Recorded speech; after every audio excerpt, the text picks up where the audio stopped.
Nonprofit CEOs are constantly making consequential decisions, often under pressure or in isolation. I'm Adam Jeske, the Nonprofit CEO Advisor, and this is the Nonprofit CEO Podcast, where CEOs talk about the decisions they carry. Today, our guest is Jenn Petersen, President and CEO at World Hope. Jenn, welcome to the show. Thanks so much for having me, Adam. It's a joy to be here. First of all, tell us a little bit about what World Hope is. World Hope is a Christian global nonprofit. We are a relief and development organization, and we work in the spaces of clean water and sanitation and global health and protection. And so we often say we bring hope in hard places. We kind of see where the gaps are in the countries where we work and really come alongside the communities there, the communities who are most vulnerable, which is often children and women and Indigenous people groups. And so we come alongside them really to help them participate in their own transformation and hopefully see sustainable change happen over generations with kind of those three areas of the basic fundamental needs for life. CEOs come into the role with some sort of other expertise. There's not like a common pathway. There are a whole bunch of different ways that people end up leading in the nonprofit sector. What sort of work have you done in your career before leading at World Hope? Yeah, I can honestly say it probably was never on my radar that I would be a nonprofit CEO one day. Like that wasn't a dream that I had. Um, but now that I'm here, I do look back and I go, oh, it makes sense. I can see why I'm here today. Most of my career, I have actually been in ministry. I am also a pastor, and so I have a long, extensive ministry background. A lot of that is in music and worship. I'm also a musician, which I'm a creative, which I think is a really beneficial thing to have when you sit in this seat. But that was a lot of it. And then I also served as a missions and outreach pastor at a church that I was at for a long time. And so that was a good bulk of it. And then later in my career, I stepped in and worked with another nonprofit organization called International Justice Mission. And I was there for about 5 years, working a lot with fundraising and mobilization and partnerships, and really got to see many facets, of the nonprofit world.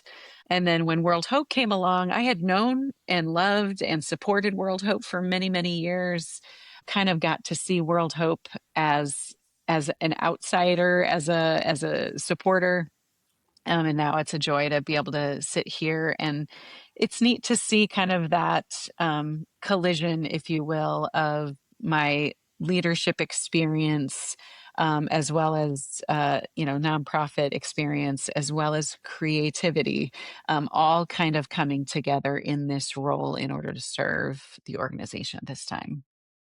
Tell us about a consequential decision you've had to make as the CEO and president at World Hope.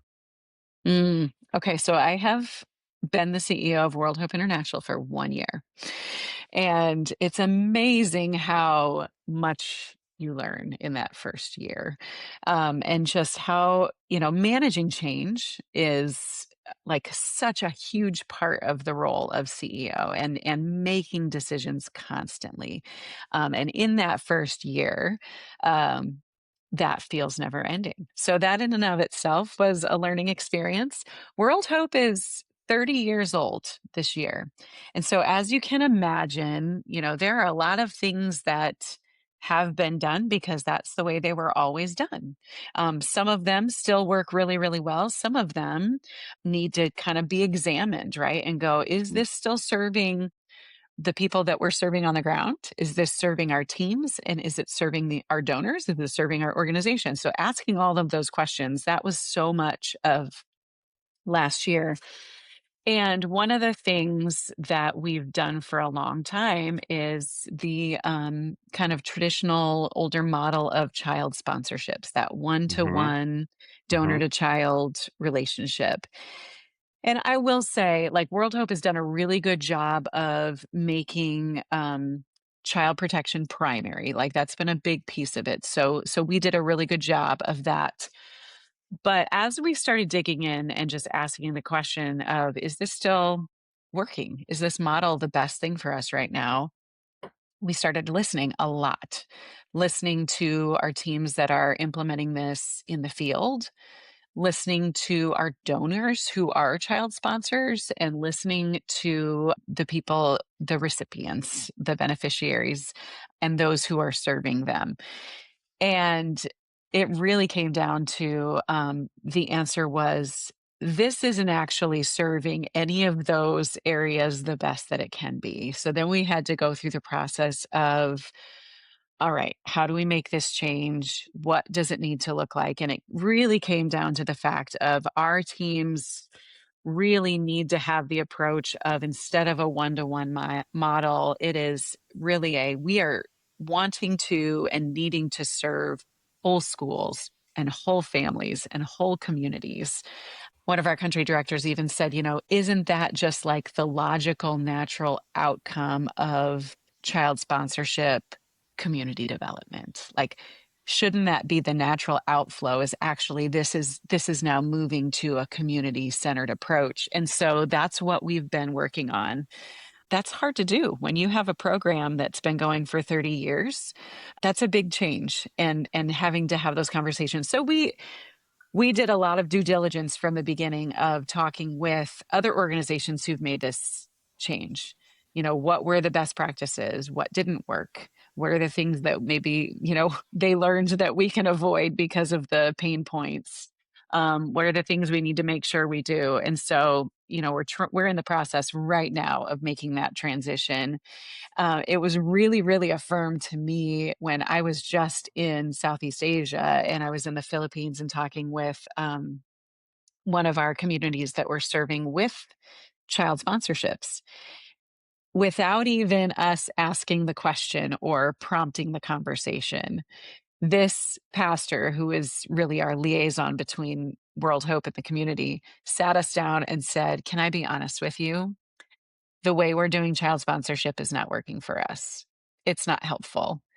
We are needing to do these other things in the community, and we're not able to do that because we don't have the flexibility to actually serve the community in the way that they're needing."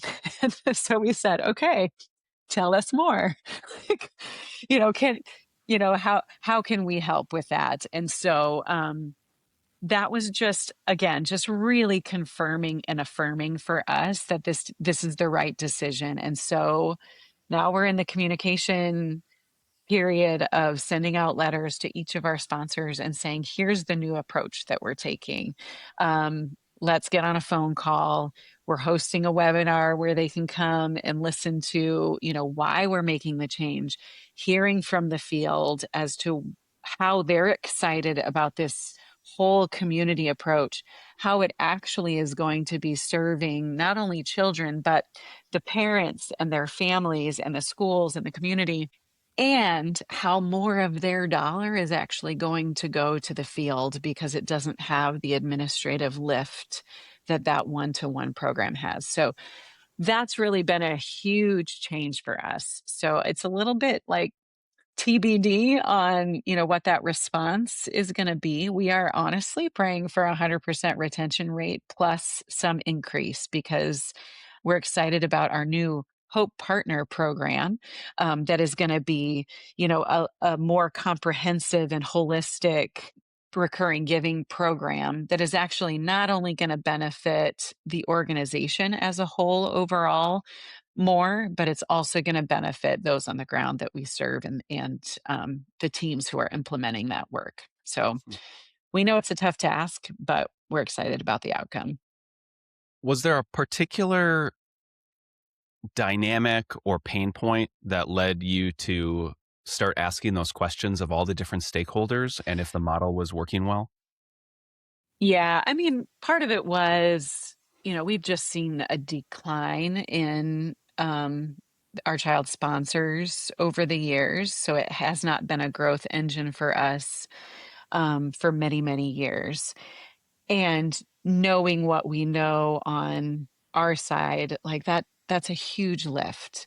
Also, we're not a huge organization, and for us to be in that space, just knowing what it takes to really scale that kind of a program up to where we are as an organization, just wasn't congruent. So that was kind of the pain point that made us start really digging into this. And then we started having conversations with the stakeholders, and just asking the question and sharing from our perspective as well as to why this wasn't working. And it's interesting because people logically go, oh, that makes sense.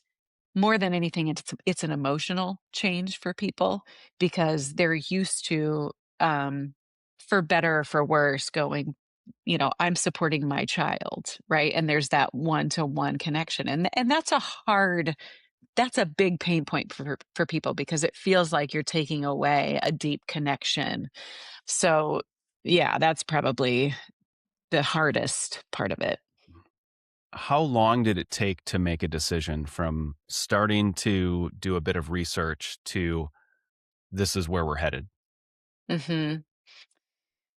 I would say we knew for sure within 6 months of doing our research that this needed to happen. And then we knew that it was gonna take a solid 6 to 9 months to actually implement that change. And then I've even heard people say it can be an 18-month really transition for the whole thing. So, we're not expecting it to be a quick, we wanted to take the time we needed. Again, it's been a year of us doing the research and really diving in, and probably another 8 months since making that decision that, yes, this is the right decision for us as an organization.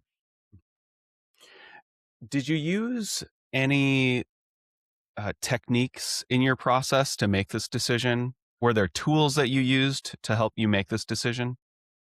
I mean, I like to say we tapped into a little bit of human-centered design just from, the fact that we were really asking the questions and really leaning on our programmatic team to go, we at headquarters at our global level, we don't want to make these decisions and design something that isn't going to be workable on the ground. So we definitely pulled them into that. We did also have several conversations with, again, our stakeholders from the partner side and the donor side, just to ask them their questions and going, hey, if we roll out this new program, what are the elements that you really hope are going to be there? And how can we, even if we can't meet that exactly, we want to hear from you. What is that meaningful interaction that we probably can't duplicate when it's not one to one, but maybe there are elements of that that we can bring in to the partnership. Even if it's we'll send a picture of the work, not necessarily an individual child, or we'll have letters written. It's just not necessarily going to be, an individually sponsored child. But we'll keep those points of contact so that they know where the support is going.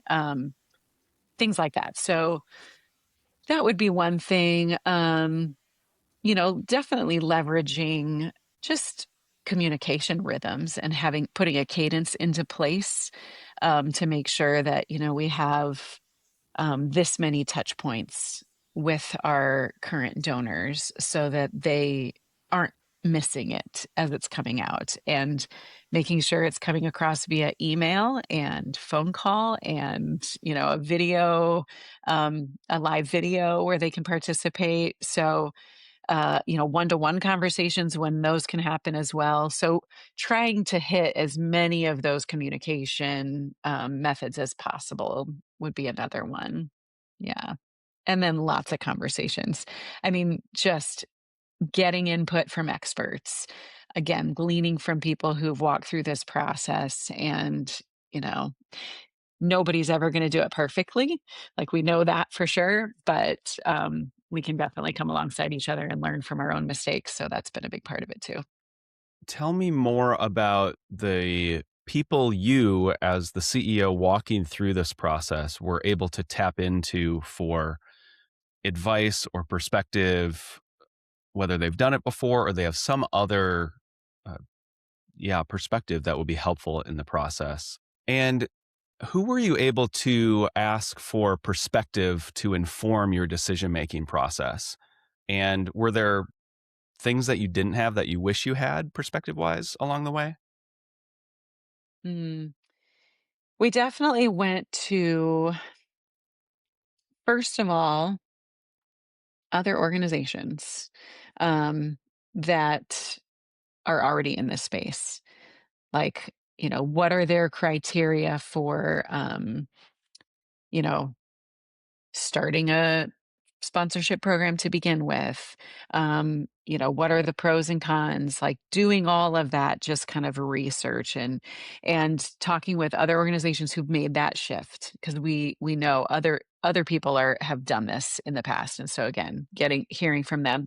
We also talked to some people who are in the just recurring sustainable giving space and having those conversations to go, you know, what are the models that are working really well right now? Because it's not just shutting one thing down; it's starting something brand new. And so we didn't want to be naive about thinking, "Oh, this is going to be just an easy thing." No, like that's a whole other process as well.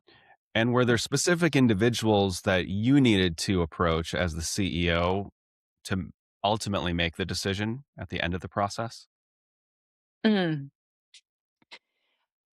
I'm a very collaborative leader, and so I really love just that collaboration process of bringing the people, especially again, those who are the stakeholders, those that are really going to be impacted on a daily basis because we're making this change. Like, I wanted to make sure that their voices were at the table and their voices were being heard and they were speaking into what this next phase is. And I will say, it was really beautiful to watch that transition from going, this is scary. Like, I'm not going to lie. Like, when we started talking about this, people were like, oh, this is a scary change to make because we've always done it this way. And so there was a little bit of reticence, you could tell. And yet the comments were there of, I think this is the right thing. But it took months to get to the point where now, today, those same leaders are the ones who are going, I am so excited about the direction that we're moving. And it just takes time to walk through that process. Like, again, sometimes you have to rip the band-aid off. Sometimes that decision just has to be made right there. But I think more often than not, there is value in being able to walk people through that process of going, I know that this change is scary. Let's paint a picture for what it can actually be. And then let's figure out the steps of needing to get there. And so that's been a joy to be able to watch our team lead into that space, to really allow them to help design it and to form it and to own it.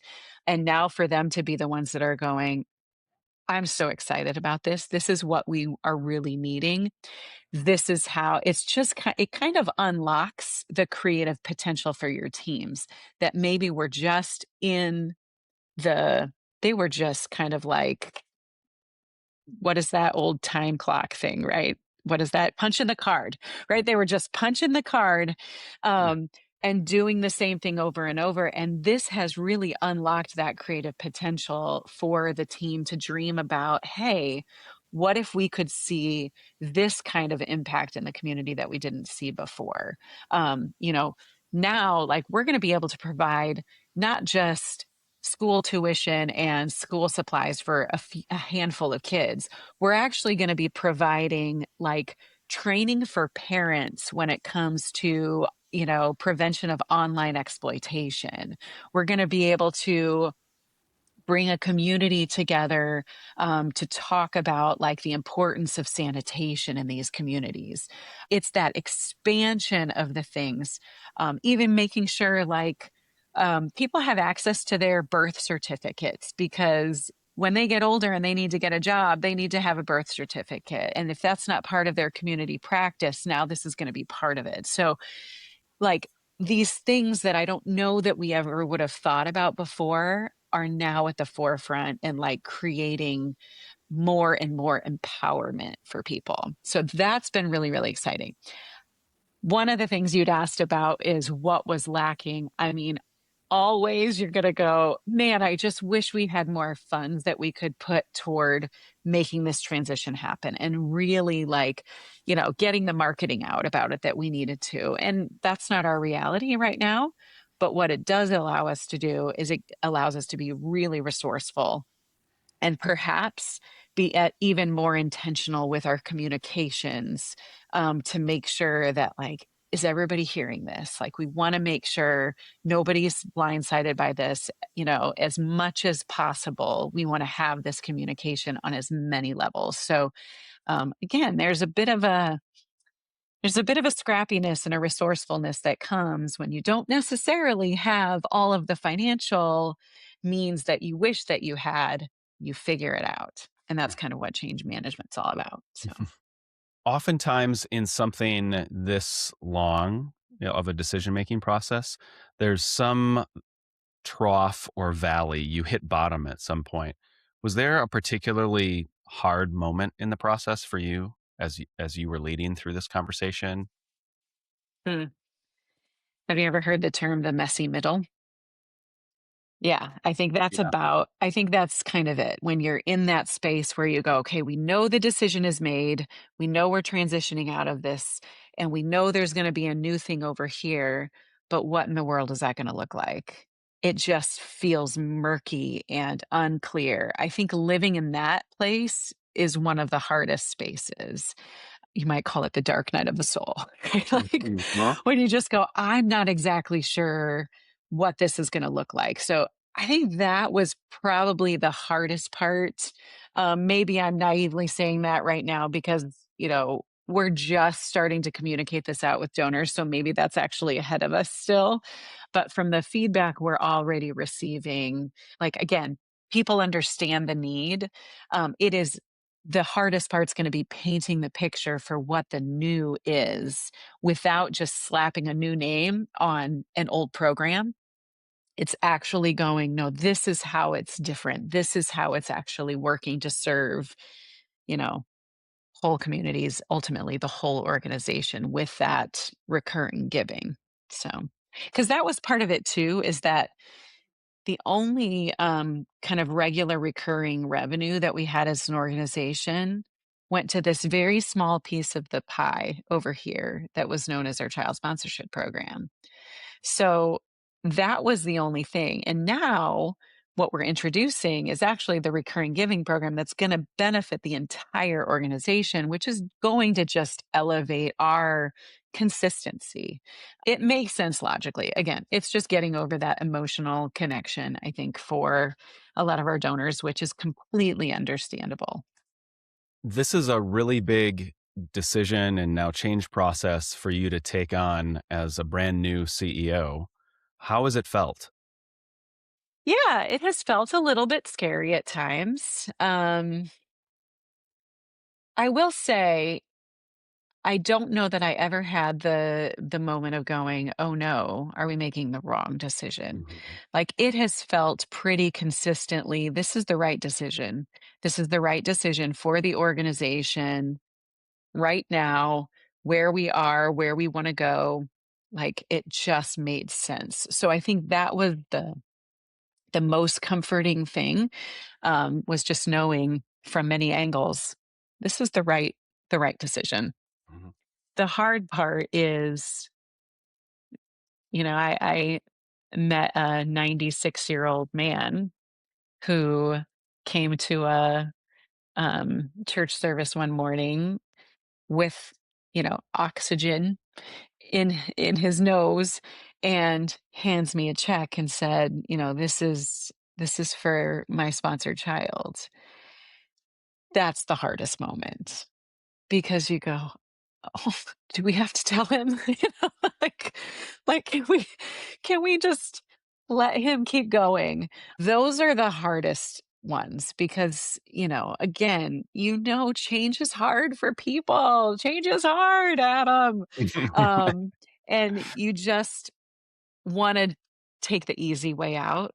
But the hard thing is, no, like I am in this seat because I have to make hard decisions and I have to have hard conversations and do that with grace and with gratitude. Um, because we would not be here today if it weren't for people who were willing for so many years to, give regularly on behalf of these children. Like that is no small thing. And so making sure that we are both celebrating and casting vision. Like it's always got to be that and thing. Um, yeah, I think that's the hardest part. In your experience in this first year, where do hard decisions typically arise? What parts of the role? I think the hardest is also the best, and that's people, right? Our organization is people. The people that work with us, it's the people we work on behalf of. And I think those, you know, you I think we're a Christian organization. We're a faith-based organization. So like we're praying together. You know, we love each other well, like we're a team. And when you have to make decisions that impact somebody leaving the team, like that's hard. That's the hardest part. I will even say hiring right now, like I'm hiring a chief role and we had amazing candidates applying for this role. And my pastor heart wants to go back to every single one and go, "You're amazing. I want you to know you're amazing, but I can only hire one person." Like that's hard because you just want to you want to be able to provide for everybody. Making those programmatic decisions are hard, especially in lean times. If you're needing to cut something, weighing those options or prioritizing what comes next because we can't do it all.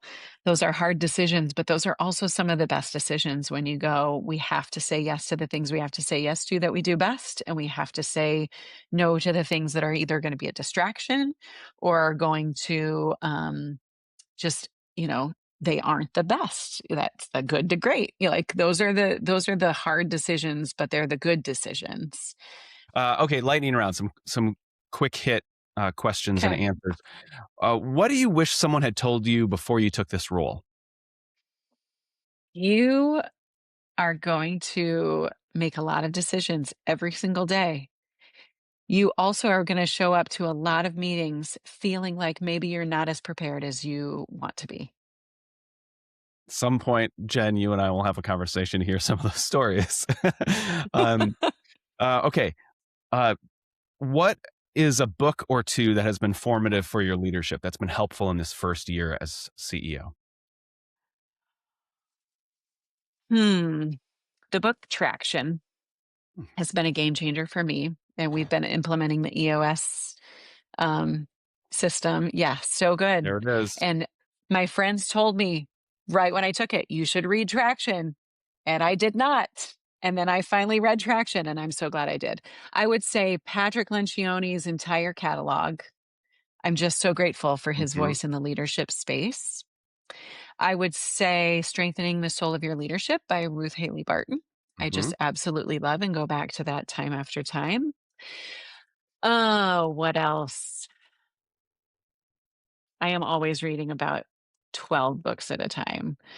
So, um, yeah, I'm going to stop there. The first 90 days is a must read for anybody starting a new role. Hmm. Always. I think that's just a good one.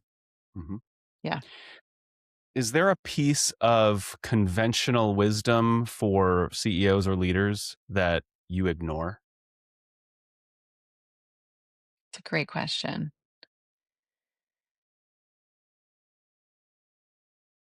Um,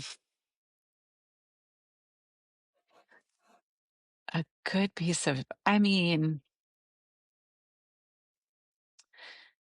I think the thing I try to do that I ignore is, well, I didn't take vacation last year, so that's a problem. Um, I need to do better about that. I did have a great example in Gary Haugen at IJM that really did instill in us just the work life rhythms. Having a rule of life, not only personally, but corporately, that is just so crucial. And so I really, really have been trying to have some boundaries, even as the CEO. I am not great at it. I definitely have not like observed a Sabbath day like I should, but that is what I aspire to do. So just to be able to go, I need to rest. But I will say at this stage of my life, and even if I would have stepped into this role 5 years ago, I think I would have been a much unhealthier leader than I am today. The fact that my identity is not in my title, it's just not. That makes a world of a difference because I know at the end of the day that even if I fail as a leader, even if I make the wrong decision, that's not where my identity is. And so that I think is the thing that keeps me grounded more than anything else. Jenn Petersen, President and CEO of World Hope. What do you love about your role? I love the people. I love the mission. I love the fact that our teams, honestly, like, do this work because they truly see hope. Like, they truly see the transformative impact that our presence is making in the lives of people who are vulnerable around the world. And they show up day after day, year after year because of that, because it matters, because there is like actual tangible change happening. Um, and that's been true for 30 years through World Hope, through the good times and the bad times. Um, that's why I get excited about doing this day after day is it is the people that we get to serve and the people that we get to walk alongside while we're serving, and it's phenomenal. Jenn, thank you for joining us on the Nonprofit CEO podcast. Thank you, Adam.